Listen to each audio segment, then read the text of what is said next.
Museum Sejarah Nabi ini akan menjadi museum yang dibangun di tepi pantai, bagian dari kawasan Ancol, dan museum ini akan menjadi museum terbesar tentang sejarah Nabi di luar Saudi.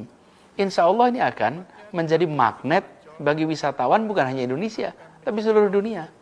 Nah, untuk itu harus disiapkan semua dokumen legal administratifnya agar pengurusan lahannya bisa dilakukan, agar pembangunan bisa segera dilaksanakan. Lalu mungkin ada pertanyaan, mengapa perlu ada perluasan Ancol? Ya, kawasan ini memang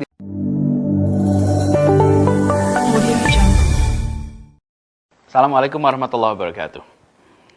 Saya akan menjelaskan apa yang sedang terjadi di kawasan Ancol.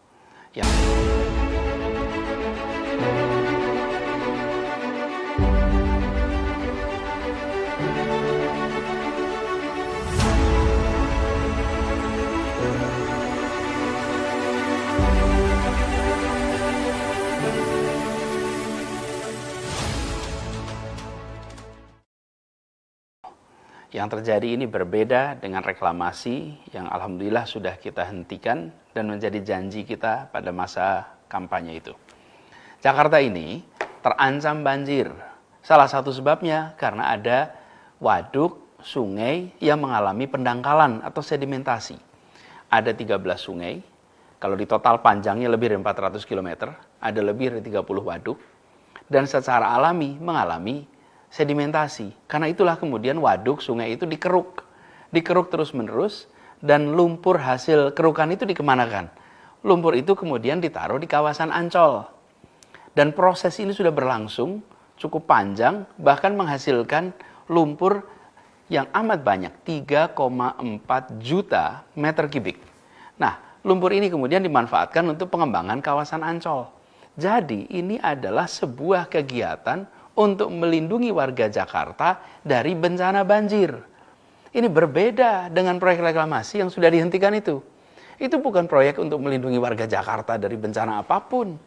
Di sana ada pihak swasta berencana membuat kawasan komersial, membutuhkan lahan, lalu membuat daratan, membuat reklamasi. Jadi, di situ bahkan ada unsur menerabas ketentuan lingkungan hidup, ada unsur hilangnya hajat hidup para nelayan, karena sebagian berhadapan dengan perkampungan nelayan, misalnya di Kamal Muara, di Muara Angke. Lalu ini juga berhadapan dengan kawasan Cengkareng Drain dan muara Sungai Angke. Efeknya mengganggu aliran sungai ke laut lepas. Jadi bukan membantu mengendalikan banjir, tapi malah berpotensi menghasilkan banjir. Nah, kegiatan reklamasi yang 17 pulau itu, pantai, sudah dihentikan dengan cara mencabut 13 izin atas pantai pulau sehingga tidak bisa dilaksanakan. Lalu 4 yang sudah terlanjur jadi harus mengikuti semua ketentuan hukum dan juga ikut memberikan manfaat bagi masyarakat. Itu janji kita dan alhamdulillah itu sudah dilaksanakan. Jadi alhamdulillah itu sudah tuntas. Jadi kembali kepada soal Ancol ini. Lumpur hasil pengerukan sungai dan waduk itu memang menambah lahan bagi Ancol. Dan penambahan lahan itu, istilah teknisnya adalah reklamasi. Tapi beda sebabnya, beda maksudnya, beda caranya, beda pemanfaatannya dengan kegiatan yang selama ini kita tentang reklamasi 17 pulau itu. Dan ini bukan bagian dari kegiatan reklamasi 17 pulau itu. Ini adalah bagian dari usaha menyelamatkan Jakarta dari bencana banjir. Jadi, masalahnya bukan sekedar soal reklamasi atau tidak reklamasi. Masalahnya adalah kepentingan umumnya di mana? Rasa keadilan sosialnya di mana? Ketentuan hukumnya bagaimana? Nah, yang 17 pulau itu tidak sejalan dengan kepentingan umum, kemudian ada permasalahan dengan hukum, ada mengganggu rasa keadilan. Sementara yang di Ancol ini adalah proyek pemerintah untuk melindungi warga Jakarta dari banjir, lalu dilakukan pengerukan sungai, waduk, yang kemudian menghasilkan lumpur. Di situ kemudian muncul yang biasa disebut tanah timbul karena penimbunan lumpur di sana. Jadi pengerukannya oleh pemerintah, pengelolaan lahannya oleh pemerintah, dan pemanfaatannya untuk seluruh rakyat. Jadi apalagi program ini tidak mengganggu kegiatan nelayan, tidak menghalangi aliran sungai manapun menuju laut, dan ini sudah berlangsung selama 11 tahun. Lalu, untuk memanfaatkan lahan yang sudah terbentuk itu, yang ukurannya 20 hektar itu, Pemprov DKI harus memberikan alas hukum untuk memenuhi syarat legal administratif. Untuk itulah kemudian keputusan Gubernur nomor 237 2020 dikeluarkan sehingga tanah itu bisa dimanfaatkan dan bisa dimanfaatkan segera untuk kepentingan publik. Mungkin ada pertanyaan, bila yang dibutuhkan itu memang hanya lahan 20 hektar, kenapa pemberian izinnya seluas 155 hektar? Jadi begini, pengerukan ini akan jalan terus. Pengerukan sungai, waduk, bahkan ke depan penggalian terowongan MRT, tanahnya pun akan ditimbun di tempat ini. Karena itulah ada kajiannya, dan dari hasil kajian AMDAL, lokasi yang dibutuhkan adalah sebesar 155 hektar. 120 hektar di sisi timur, 35 hektar di sisi barat. Yang juga disediakan kawasan yang nanti akan bersebelahan dengan stasiun MRT di Ancol. Jadi, apa yang dikerjakan oleh Pemprov DKI Jakarta, kemudian BUMD milik Pemprov DKI Jakarta, dalam hal ini adalah pembangunan Jaya Ancol, adalah untuk melindungi warga Jakarta dari bahaya banjir, dan kegiatan ini, perluasan ini bukan dipakai untuk kepentingan eksklusif, sekedar komersial, tapi justru manfaat dari lumpur hasil kerukan itu jadi lahan yang dipakai sebanyak-banyaknya untuk manfaat masyarakat di Jakarta. Lalu selama 11 tahun ini berjalan tenang-tenang saja. Mengapa? Ya sederhana, karena penimbunan ini tidak mengganggu kegiatan nelayan. Kawasan ini jauh dari perkampungan nelayan. Kawasan ini berdampingannya dengan apa? Berdampingan dengan kawasan industri Ancol, dengan pelabuhan Tanjung Priuk, dengan daerah pantai Taman Impian Jaya Ancol. Dan terkait lingkungan hidup, pihak Ancol diwajibkan untuk melakukan AMDAL dan semua kewajiban turunannya. Karena itu saya tegaskan bahwa pelaksanaan pengembangan kawasan Ancol ini memang bukan bagian dari proyek reklamasi yang bermasalah itu. Mungkin jadi pertanyaan, mengapa sekarang jadi ramai, jadi riuh rendah? Begini, setelah terbentuk 20 hektar lahan ini, belum punya status hukum, efeknya lahan itu tidak bisa dimanfaatkan. Untuk bisa dimanfaatkan, Pemprov DKI harus mengurus hak pengelolaan lahan. Kemana? Ke Badan Pertanahan Nasional. Dan itu semua membutuhkan persyaratan legal administratif agar lahan ini punya alas hukum dan bisa dimanfaatkan. Itu sebabnya bulan Februari lalu proses legal administratifnya dilakukan.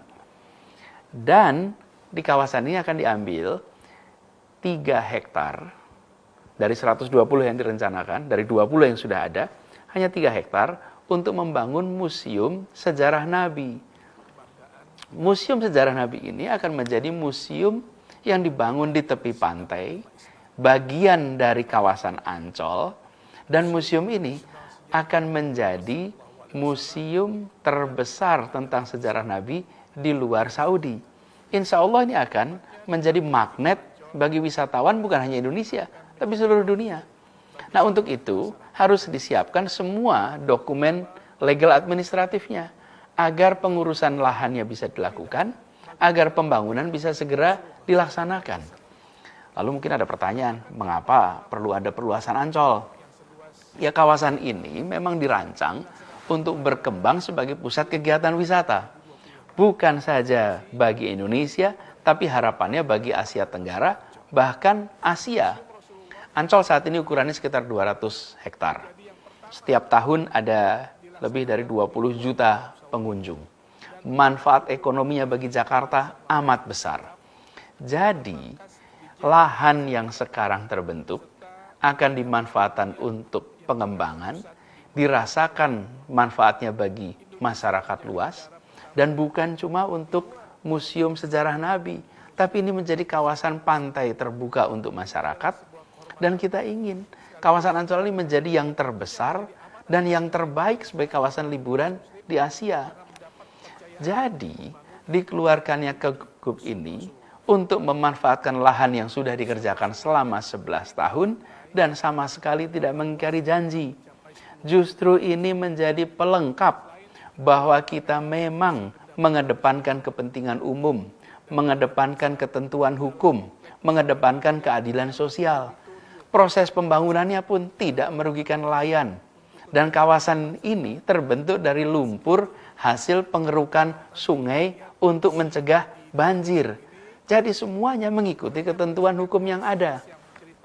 Dan pelaksananya pun adalah BUMD milik Pemprov DKI Jakarta yang harus mentaati semua ketentuan hukum termasuk ketentuan AMDAL. Lalu nantinya menjadi pantai yang terbuka untuk rakyat, kawasan liburan bagi semua. Dan insya Allah bisa menjadi pusat liburan bagi masyarakat Indonesia bahkan Asia Tenggara.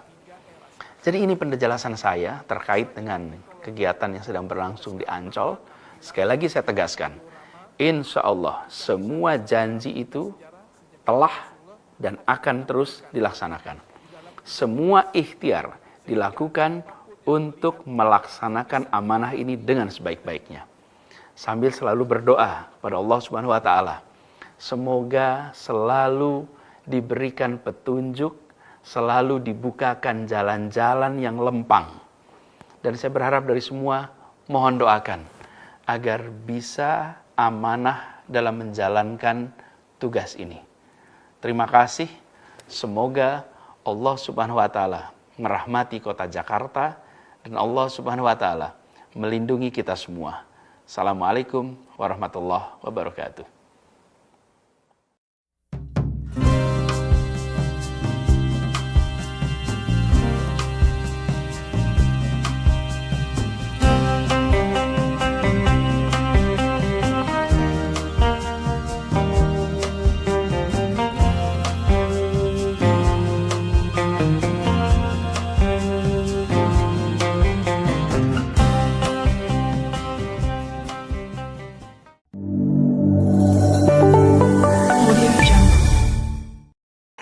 Di dalam demokrasi modern, saya ingatkan beberapa hari yang lalu, bahwa di dalam proses ini semua tidak ada kekuasaan yang berpindah, tidak ada kekuasaan yang hilang. Kekuasaan itu tetap dan terus berada di tangan rakyat Indonesia. Yang berpindah itu adalah kewenangan untuk melaksanakan kekuasaan rakyat. Dan tiap 5 tahun sekali, rakyat yang memegang kekuasaan menitipkan kewenangan itu secara bergantian. Inilah negara modern, inilah negara demokrasi.